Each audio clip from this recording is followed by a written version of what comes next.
Now, Launders, I referred to it earlier. So this is what in the stand-up comedy world is called a callback, where you refer back to something you established earlier. So you know what, Launders? You famously came on an episode of Snake and Banter and not only made a good point, but you actually were mildly iconic, because what did everyone say for years after that about all the NiP players, Brolan? So they said your time in NiP does not count. But you know what, Launders? I think finally, touch wood, look carefully around to make sure there's no fucking, there's no whatever that guy, Jonas Gundersson's in the bushes lurking. I think we're safe. Now your time in NiP can actually count, because NiP actually looks good. Bro, this roster, this one where they finally added Kaspersky instead of Aristose, this actually looks like it's it, boys. Like, this roster, as in just this 5-man lineup, actually looks like, for real, it will be a top 10. It can contend to be a top 10 team. It can get into like 10th, 9th, 8th. They actually already look good, even in the game they lost against Aurora, which admittedly was Aurora without Xantares, which isn't really Aurora, and sure, Anubis has got, there's a million factors. It was very, very close. I actually think from the first matches I watched them from the whole way through the plane.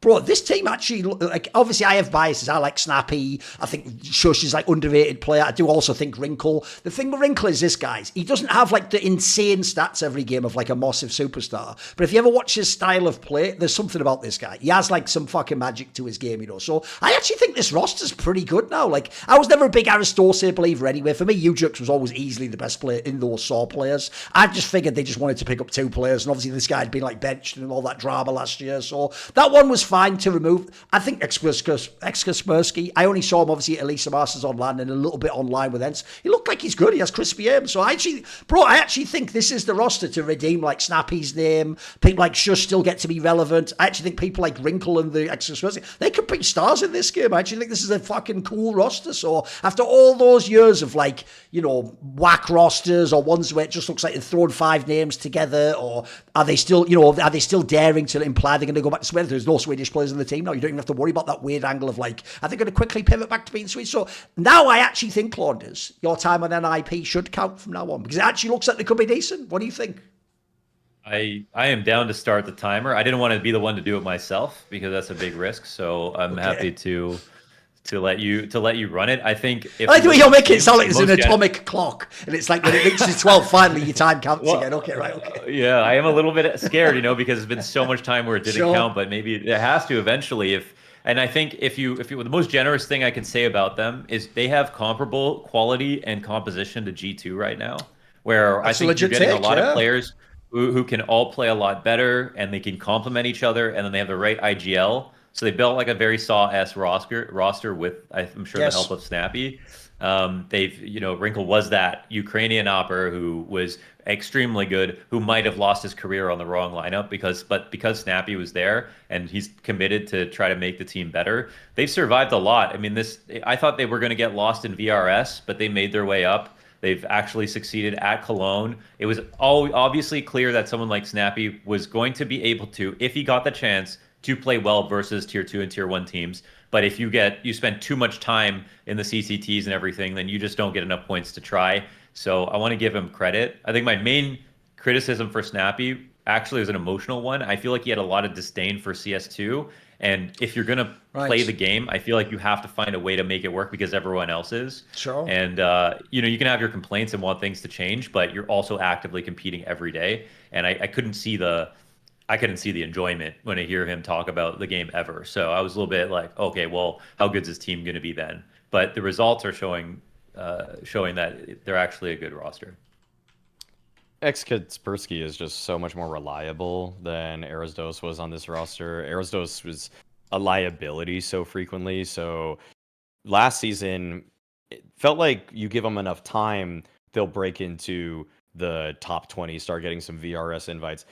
But getting that time and actually making a very proactive roster move in the offseason has definitely upgraded them.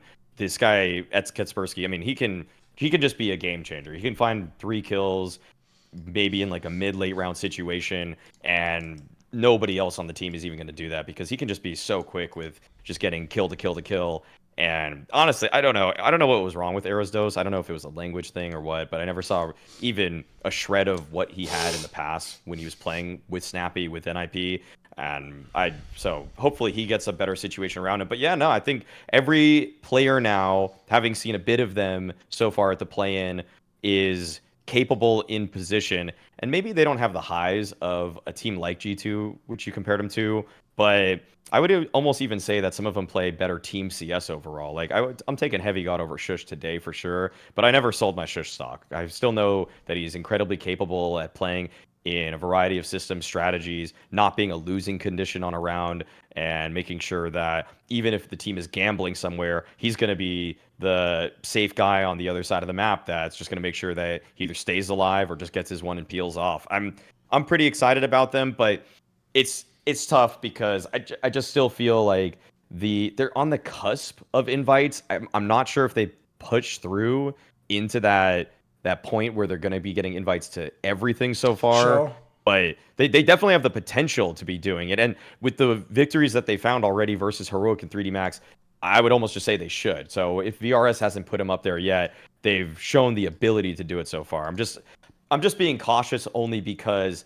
this system is just such a slog to get through and to try to actually punch up through. Sure. Oh man.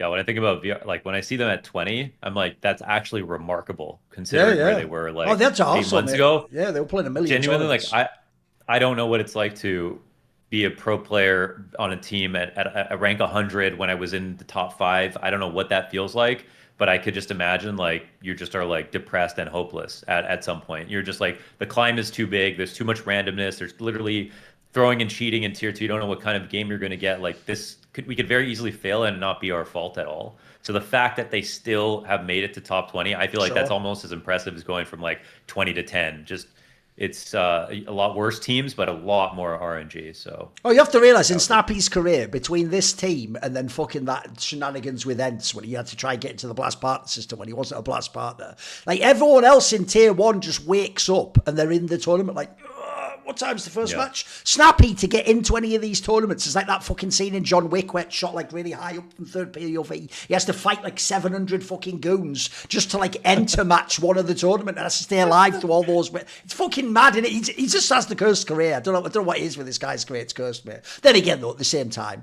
just like the thing about Tessus, he did get a giant bag of filthy, dirty Saudi money. So you know what?